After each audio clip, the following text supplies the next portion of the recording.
Viewers, welcome to metro style. வீடியோக்குள்ள போறதுக்கு முன்னாடி நம்மளோட சேனலை சப்ஸ்கிரைப் பண்ணாதவங்க சப்ஸ்கிரைப் பண்ணிட்டு கொஞ்சம் சப்போர்ட் பண்ணுங்க. வாங்க வீடியோக்குள்ள போகலாமா? கார்த்தி ரேவதி சீரியல்ல என்ன நடந்துட்டு இருக்குன்னு பார்க்கலாமா? நம்ம கார்த்தி கொஞ்ச நேரம் கூட ராஜராஜனை விட்டு பிரியவே மாட்டாருன்னு சொல்லலாம். ஏன்னா அவருக்கு உள்ளுக்குள்ள ரொம்ப பயம், யாராவது ஏதாவது பண்ணிடுவாங்களோ நம்ம மாமாவை அப்படின்னு சொல்லிட்டு உடனே அந்த இடத்துக்கு ரேவதி வராங்க. கார்த்தி கிட்ட ரேவதி சொல்றாங்க, மாமா எவ்வளவு நேரம் தான் கண் விழிச்சு எங்க அப்பாவே பார்த்துட்டு இருப்பீங்க, உங்களுக்கும் கொஞ்சம் ரெஸ்ட் வேணும்ல, நீங்க போங்க மாமா, நான் அப்பாவை பாத்துக்கிறேன் அப்படின்னு சொல்லும் போது கார்த்தி சொல்றாங்க, இல்ல ரேவதி பரவாயில்ல, நானே மாமாவை பாத்துக்கிறேன், நீங்க போய் தூங்குங்க, அவர் எப்போ கண் முழிக்கிறாரோ அப்பதான் எனக்கு நிம்மதியா இருக்கும் அப்படின்னு சொல்லிட்டு ஒரு பக்கம் கார்த்தி சொல்லிட்டு இருக்க ரேவதி சொல்றாங்க, நீங்க சொன்ன கேட்கவே மாட்டீங்களா மாமா அப்படின்னு சொல்லிட்டு வெளியே போயிடுறாங்க. உடனே ரேவதி வந்து அவங்க ஃபேமிலி கிட்ட சொல்லிட்டு இருக்காங்க, அம்மா நீங்க வேணா வீட்டுல போய் ரெஸ்ட் எடுத்துட்டு வாங்க அப்படின்னு சொல்லிட்டு இருக்கும் போது ரேவதி கிட்ட ஈஸ்வரி கேட்கறாங்க, ரேவதி நீ வரலையா அப்படின்னு சொல்லி இருக்கும் போது, இல்லம்மா நான் இங்க இருந்து அப்பாவை பாத்துக்கிறேன், நீங்க எல்லாம் போங்க. ஈஸ்வரி மறுபடியும் கேட்கறாங்க, நீ எப்படி ரேவதி தனியா இருப்ப அப்படின்னு சொல்லி கேட்டு இருக்கும் போது ரேவதி சொல்றாங்க, அதான் இங்க கார்த்தி மாமா இருக்காங்கல்லம்மா அப்படின்னு சொல்லிட்டு இருக்கும் போது மறுபடியும் நம்ம ஈஸ்வரி எவ்வளவோ சொல்லி எடுத்து புரிய வைக்கிறாங்க. ஆனா நம்ம ரேவதி கேட்கவே இல்லை. இல்லம்மா அப்பா பக்கத்திலே இருக்கணும்னு ஆசைப்படுறமா, நீங்களா கிளம்பி போங்க அப்படின்னு சொன்ன உடனே எல்லாரும் கிளம்பியே போயிடுறாங்க. இந்த பக்கம் நம்ம மயில் வாங்கணும் கார்த்தி மேல ரொம்ப கேரிங்கா இருக்காருன்னே சொல்லலாம். கார்த்திகிட்ட சொல்றாங்க, இங்க பாருப்பா,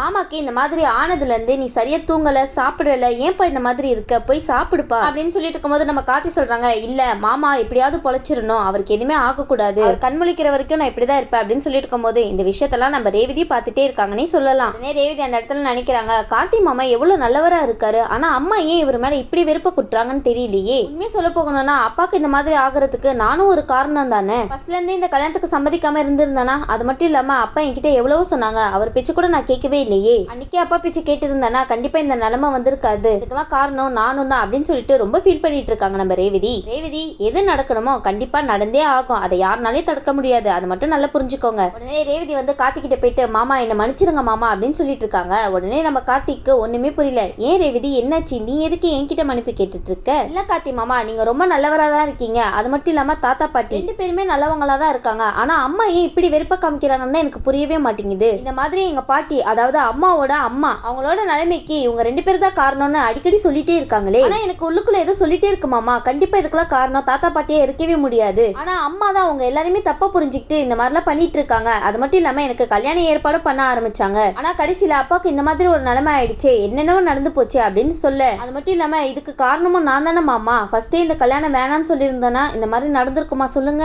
அப்பா வந்து என்கிட்ட எவ்வளவோ சொன்னாங்க இந்த கல்யாணம் வேணான்ட்டு, ஆனா அவர் பேச்சு நான் கேட்கவே இல்லை, அன்னைக்கு மட்டும் அவர் பேச்சு கேட்டு இருந்தானா இந்த நிலைமை ஆயிருக்காது. அவருக்கு சொல்ல போனா அப்பா இந்த நிலைமைக்கு இருக்கிறதுக்கு நானும் ஒரு காரணம் தானே. நீங்க அப்பா மேல எவ்வளவு பாசம் வச்சிருக்கீங்கன்னு நான் ஒரு நாளும் பார்த்துட்டு தான் இருக்கேன். உங்களை மாதிரி ஒருத்தர் எங்க அம்மா போய் மிஸ் பண்ணிட்டாங்கல்ல, உங்களை எனக்கே கல்யாணம் பண்ணி வச்சிருந்தா நல்லா இருந்திருக்குமாமா அப்படின்னு ஒரு பக்கம் இவங்க சொல்லிட்டு இருக்க. உடனே நம்ம கார்த்தி மனசுல நினைக்கிறாங்க, ரேவதி உனக்கும் எனக்கும் ஏற்கனவே கல்யாணம் நடந்தே முடிஞ்சிருச்சு, ஆனா உனக்கு பழசெல்லாம் மறந்தனாலதான் இந்த மாதிரி ஒரு நிலைமை ஏற்பட்டிருக்கு மாமாக்கு அப்படின்னு மனசுக்குள்ளேயே நினைச்சிட்டு இருக்காரு. பாவம் கார்த்தி சொல்லவும் முடியாம முழுங்கவும் முடியாம நிக்கிறாருப்பா. ரேவதி கிட்ட சொல்றாங்க, இங்க பாரு ரேவதி, நீ எதுக்கு இந்த மாதிரி எல்லாம் நினைச்சு ஃபீல் பண்ணிட்டு இருக்க, நீ ஃபீல் பண்ணாத, இப்போதைக்கு நம்ம நினைக்க வேண்டியது ஒரே விஷயம் தான், மாமாக்கு சீக்கிரமா குணமாயிடணும் அப்படின்னு சொல்ல ரேவதி சொல்றாங்க, அப்பாவோட நிலைமைக்கு நானும் ஒரு காரணம் ஆயிட்டேன், அதனாலதான் மாமா எனக்கு என்னென்னவோ தோணி இந்த மாதிரிலாம் பேசிட்டு இருக்கேன் அப்படின்னு சொல்லிட்டு, அப்பாக்கு எதுவும் ஆகாதுல மாமா அப்படின்னு சொல்லிட்டு இருக்காங்க. உடனே கார்த்தி வந்து, எதுவுமே ஆகாது, நான் இருக்கேன்ல, நீ கவலைப்படாத ரேவதி அப்படின்னு சொல்லிட்டு இருக்காங்க கார்த்தி. இந்த பக்கம் நம்ம சந்திரகலா சிவனாண்டி கிட்ட தான் சொல்லிட்டு இருக்காங்க, இங்க பாருங்க நாளைக்கு இவர் தான் ட்ரீட்மெண்ட் கொடுக்க வர போறாரு, அப்படியே இவர மாதிரி இருக்கிற ஒரு ஆளை தான் நீங்க ஏற்பாடு பண்ணணும். உடனே சிவனாண்டி சொல்லிட்டு இருக்காங்க, என்ன சந்திரா பேசிட்டு இருக்க, இவரே மாதிரி கண்டுபிடிக்கணும்னா நான் எங்க போய் கண்டுபிடிப்பேன், நீ அச்சஸ் எல்லாம் இவரே மாதிரி வேணும் அப்படின்னு சொன்னா நான் தான் மந்திரம் தந்திரம் எல்லாம் பண்ணணும் அப்படின்னு சொல்லிட்டு இருக்காரு. சந்திரா சொல்றாங்க, இங்க பாருங்க இவர மாதிரியே ஒருத்தர் கூட்டிட்டு வரீங்க, இந்த மாதிரி ஒரு ஆளை வச்சுதான் தப்பான ஒரு ட்ரீட்மெண்ட் கொடுத்து ராஜராஜனோட கதையே முடிக்க போகிறோம், அது மட்டும் இல்லாம ஒரே கல்லுல ரெண்டு மாங்க அடிக்க போறோம், இந்த பக்கம் ராஜராஜனோட கதை முடிய போகுது, அந்த பக்கம் கோவில் கும்பாபிஷேகமும் நடக்காம நிக்க போகுது அப்படின்னு சொல்லிட்டு இருக்காங்க. அது மட்டும் இல்லாம இந்த கார்த்தி பயலையும் அவனோட குடும்பத்தையும் மொத்தமா என்னோட அக்கா ஒதுக்கி வச்சிரணும். உடனே நம்ம சிவனாண்டியும், சரி சந்திரா நீ சொன்ன மாதிரியே ஒருத்தர் இதே மாதிரியே நான் கண்டுபிடிக்கிறேன் அப்படின்னு சொல்லிட்டு போன வச்சிடறாங்க. இந்த பக்கம் அடுத்த நாள் ஆகுது. உடனே ராஜராஜனுக்கு ட்ரீட்மெண்ட் பண்றதுக்காக அந்த டாக்டர் கிளம்பிட்டு இருக்கும்போது அப்போ சிவனாண்டி வந்து அந்த இடத்துக்கு வராங்க. உடனே வந்து நீங்களாம் யாரு அப்படின்னு சொல்லி கேட்டு இருக்கும்போது சிவனாண்டி சொல்றாங்க, அதெல்லாம் சொல்றதுக்காக தானே நாங்க உங்ககிட்டே வந்திருக்கோம், அதுக்குள்ள அவசரப்பட்டே எப்படி சொல்றோம் உட்காருங்க அப்படின்னு சொல்லிட்டு இருக்காங்க. பாருங்க நீங்க சொல்றதெல்லாம் கேட்க எனக்கு டைம் இல்ல, முதல்ல இங்க இருந்து இடத்துக்கு காலி பண்ணுங்க, நான் அவசரமா ஒரு இடத்துக்கு போகணும் அப்படின்னு சொல்லிட்டு இருக்காங்க. சிவனாண்டி சொல்றாங்க, இப்ப சொன்னீங்கல்ல ஒரு இடத்துக்கு அவசரமா போகணும் அப்படின்னு சொல்லிட்டு, அதே தான் நாங்களும் சொல்றோம், அந்த இடத்துக்கு நீங்க போக கூடாது. உடனே ரெண்டு பேரும் திருன்னு முழிக்கிறாங்க, என்னது இவரு போக கூடாதுன்னு சொல்லிட்டு இருக்காரு. உடனே அவங்க வைஃப் சொல்றாங்க, உங்களை பார்த்தா நல்லவங்க மாதிரி தெரியல, வெளியே போக சொல்லுங்க அப்படின்னு சொல்லிட்டு இருக்கும் போது உடனே சிவனாடி சொல்றாங்க, பரவாயில்லையே பார்த்த உடனே கண்டுபிடிச்சிட்டீங்களே நாங்க நல்லவங்க இல்லைன்னு, பாருங்க அந்த ராஜராஜனுக்கு ட்ரீட்மெண்ட் கொடுக்கறதுக்காக போறீங்களே, நீங்க அந்த இடத்துக்கு போகவே கூடாது. உடனே என்ன உளறிட்டு இருக்கீங்க நீங்க அப்படின்னு சொல்லி கேட்டிருக்கும் போது சிவனாண்டி சொல்றாங்க, நீங்க நல்ல விதமா சொன்னாலும் கேட்க மாட்டீங்க அப்படின்னு சொல்லிட்டு நம்ம சிவனாண்டி அவங்க கூட்டிட்டு வந்த ஆளுங்கெல்லாம் அவளை போட்டு அடிச்சு கட்டியும் வச்சிடுறாங்க அந்த இடத்துல. உடனே சிவனாண்டி சொல்றாரு, இங்க பாரு, நீங்க 2 பேரும் ராஜராஜனுக்கு எல்லாமே முடியற வரைக்கும் அமைதியா இருக்கணும். அப்படி மீறியும் இல்ல நான் அங்க போயிட்டு எல்லாமே பண்ணியே தீருவேன் அப்படின்னு சொல்லிட்டு அடம் பிடிச்சிட்டு இருந்தேன்னு வச்சுக்கோயேன், என்னோட ஆட்கள்லாம் இங்கதான் விட்டுட்டு போறேன், அதுக்கப்புறம் உன்னோட கதையை முடிச்சிருவாங்க, என்ன பரவாயில்லையா அப்படின்னு சொல்லி கேட்டுட்டு இருக்காரு இந்த சிவனாண்டி. இது கேட்ட உடனே இவங்க 2 பேருக்கும் என்ன பண்றதுன்னே தெரியல. நம்ம சிவனாண்டி அதே மாதிரி ஒரு ஆளை ஏற்பாடும் பண்ணிடுறாங்கன்னு சொல்லலாம். உடனே அந்த ஆளை சந்திரா கிட்ட தான் காமிக்கிறாங்க. உடனே சந்திரா அவங்கள பார்த்து ரொம்ப சந்தோஷப்படுறாங்கன்னே சொல்லலாம். உடனே சந்திரா சிவனாண்டி கிட்ட சொல்றாங்க, பரவாயில்லையே அச்சசராம அதே மாதிரி ஆளை கொண்டு வந்துட்டீங்களே அப்படின்னு சொல்லிட்டு இவங்க கேட்டுட்டு இருக்கா. உடனே சிவனாண்டி சொல்றாங்க, ஆமா சந்திரா, நீ தானே அதே மாதிரி ஆள் வேணும்னு கேட்ட, அதனால தான் தேடி பிடிச்சி அதே மாதிரி ஆளை கொண்டு வந்திருக்கேன். சரி, இப்ப நம்மளோட பிளான் அவர்கிட்ட சொல்லிடலாம் அப்படின்னு சொல்லிட்டு ஒரு லிக்விட் எடுத்து கொடுத்துட்டு இருக்காங்க சந்திரகலா அவர்கிட்ட. சரி, இப்ப நான் என்ன பண்ணணும் அப்படின்னு சொல்லி கேட்டு இருக்கும் போது சந்திரகலா சொல்றாங்க, இந்த மாதிரி இங்க உள்ள போயிட்டு அவருக்கு நான் சொல்ற ஒரு மருந்தை அவர் உடம்புல செலுத்தணும் அப்படின்னு சொன்ன உடனே அவர் புரிஞ்சுக்கிறாரு. சரி மேடம், நீங்க சொன்னது எனக்கு நல்லாவே புரிஞ்சிருச்சு, இயற்கையாவே அவர் கதையை முடிக்கிற மாதிரி அந்த இடத்துல காமிச்சுக்கணும், அதுதானே சொல்ல வரீங்க அப்படின்னு சொல்லிட்டு இருக்கும்போது, ஆமா புரிஞ்சா சரி, இதுதான் எங்களோட திட்டமே, பரவாயில்லையே நல்ல ஷார்ப்பா தான் இருக்கீங்க நீங்க, உடனே புரிஞ்சுக்கிறீங்களே. அதுக்கப்புறம் சந்திர சொல்றாங்க, இங்க பாருங்க, அந்த குடும்பத்தையே பாதுகாக்கிறதுக்காக ஒருத்தர் இருக்கான், அவன் மனசுல பெரிய ஹீரோ வேற நினைச்சிட்டு இருக்கான், அது மட்டும் இல்லாம அவனை சமாளிக்கிறதா ரொம்ப பெரிய கஷ்டமே, அவன் கண்ணில் மட்டும் நீங்க மாட்டிடவே கூடாது, அவனை அந்த இடத்த விட்டு வேற எங்கேயாவது போகிறதுக்காக நான் ஒரு பிளான் போடுறேன், அந்த நேரத்துல தான் நீங்க ட்ரீட்மெண்ட் கொடுக்கறதுக்காக அந்த ரூமுக்குள்ள போக போறீங்க. சரி மேடம், நீங்க சொல்ற வரைக்கும் நான் வெயிட் பண்றேன் அந்த இடத்துல அப்படின்னு சொல்லிட்டு இருக்கும்போது சந்திரகலா இந்த பக்கம்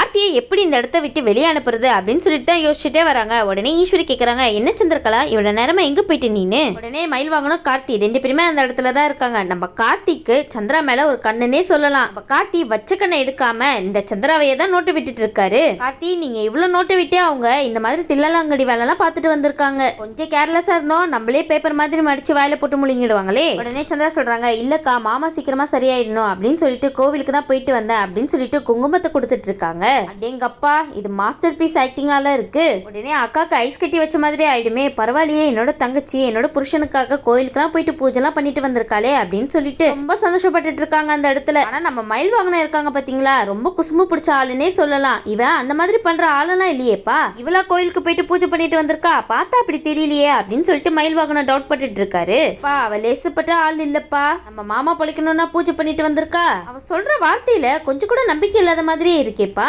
இவளாவது கோயில் போயிட்டு வராதாவது அப்படின்னு சொல்லிட்டு இருக்கும்போது நம்ம கார்த்தி சொல்றாங்க, ஆமா நீங்க சொல்றது என்னமோ உண்மைதான், இவங்கள பார்த்து ஏதோ ஒரு விஷயத்த மறைக்கிற மாதிரி தெரியுது, இவங்க இந்த மாதிரி பண்ற ஆள்லாம் கிடையாது அப்படின்னு சொல்லிட்டு நம்ம கார்த்தி ஒரு பக்கம் சொல்லிட்டு இருக்காங்க. அப்ப அந்த இடத்துல ஒரு நர்ஸ் வராங்க. நர்ஸ் வந்துட்டு கார்த்தி கிட்ட சொல்றாங்க, இந்த மாதிரி இந்த மெடிசன் எல்லாம் எங்களுக்கு தேவைப்படுது, போய் வாங்கிட்டு வாங்க அப்படின்னு சொன்ன உடனே நம்ம கார்த்தியும் சரி அப்படின்னு சொல்லிட்டு நம்ம ரேவதி கிட்ட சொல்றாங்க, இங்க பாரு ரேவதி, நான் மெடிசன் வாங்க போறேன், எதுவா இருந்தாலும் உடனடியே எனக்கு கால் பண்ணு அப்படின்னு சொல்லிட்டு அந்த இடத்த விட்டு போயிடுறாரு. இதெல்லாம் பார்த்துட்டு சந்திரகலா ஒரு பக்கம் சந்தோஷப்பட்டு சிரிச்சிட்டு இருக்காங்க.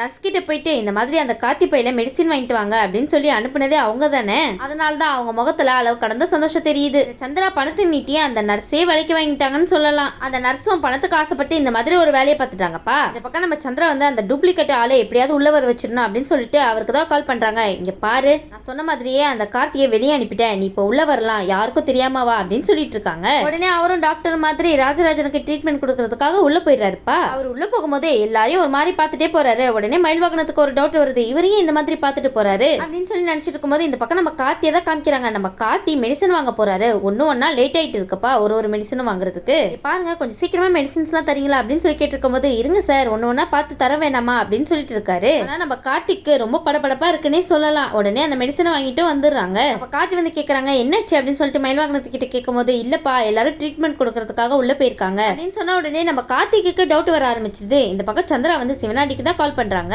சந்திரகலா சிவனாண்டி கிட்ட ஒளிஞ்சு பேசுறத நம்ம கார்த்தி நோட் பண்றாரு. பார்த்துட்டு நம்ம கார்த்திக்கு சந்தேகம் வருதுன்னு சொல்லலாம். ஒளிஞ்சு பேசுறத பார்த்தா ஏதோ சரியில்லாத மாதிரி இருக்கே அப்படின்னு சொல்லிட்டு ட்ரீட்மெண்ட் கொடுக்குற ரூம்குள்ள நம்ம கார்த்தி போயிட்டாரு. உடனே அங்க இருக்கிறவங்க கேக்குறாங்க, சார் நீங்க எதுக்கு சார் உள்ள வந்தீங்க, நீங்களாம் இங்க வரக்கூடாது, வெளியே போங்க சார். இல்ல எனக்கு ஒருத்தர் மேல சந்தேகமா இருக்கு, எங்க மாமாக்கு ட்ரீட்மெண்ட் கொடுக்க வந்தவர் யாரு, அவர் உடனடியா பார்த்தே ஆகணும் அப்படின்னு சொல்லிட்டு இருக்காரு கார்த்தி. உடனே சார் நீங்க என்ன சார் பேசிட்டு இருக்கீங்க, நாங்களும் டாக்டர்ஸ் பார்த்து பேசுங்க அப்படின்னு சொல்லிட்டு இருக்கும்போது, இல்ல சார் என்ன மன்னிச்சிடுங்க, எங்க மாமாவோட உயிர் சம்பந்தப்பட்ட விஷயம், அதனால எங்க மாமாக்கு யார் ட்ரீட்மெண்ட் கொடுக்குறாங்க அப்படின்றத நான் பார்த்தே ஆகணும் அப்படின்னு சொல்லிட்டு அனுப்பிச்சிட்டு இருக்காரு நம்ம கார்த்தி. உடனே ஏதோ இங்க நிக்கிறாருல இவர் தான் சார் கொடுக்க போறாரு, நான் அவர் முகத்தை பார்க்கணும் அப்படின்னு சொல்லி கார்த்திக் கேட்க, உடனே அந்த போலியால் அச்சோ என்னடா இது இவன் முகத்தை காமின்னு சொல்லிட்டு இருக்கானே, வேலை மாட்டிப்போமோ அப்படின்னு சொல்லிட்டு நினைச்சிட்டு இருக்காங்க. இந்த பக்கம் எல்லாருமே பதட்டமா இருக்கும்போது உடனே சந்திரா கேக்குறாங்க, என்ன சிக்கா அப்படின்னு சொல்லி கேட்டு இருக்கும்போது, என் மாமாக்கு ட்ரீட்மெண்ட் கொடுக்கறதுக்காக எல்லாருமே எல்லாருமே உள்ள போயிருக்காங்க. ஆனா இந்த கார்த்தி வேகமா உள்ள போனா ஏன் தெரியல அப்படின்னு சொல்லிட்டு எல்லாருமே பதஷ்டமா இருக்காங்க. இப்படி சொன்ன உடனே சந்திராக்கு தூக்கி வாரி போடுதுன்னே சொல்லலாம். என்னது அவன் உள்ள போயிருக்கானா, அவன் எதுக்கு உள்ள போனா, ஒருவேளை நம்ம அனுப்பின ஆளை கண்டுபிடிச்சிட்டானா என்ன அப்படின்னு சொல்லிட்டு குழப்பத்திலே இருக்காங்கன்னு சொல்லலாம் சந்திரகலா. இந்த பக்கம் நம்ம கார்த்தி அந்த மருந்து செலுத்துறதுக்காக இருந்த அந்த பொய்யான ஆளை பிடிச்சிருவாங்க. இந்த பக்கம் நம்ம சந்திரகலா நினைக்கிறாங்க எப்பயும் போல கார்த்தி நம்ம பிளானையே சொதப்பிட்டானே அப்படின்னு சொல்லிட்டு அதிர்ச்சியிலே இருக்காங்க.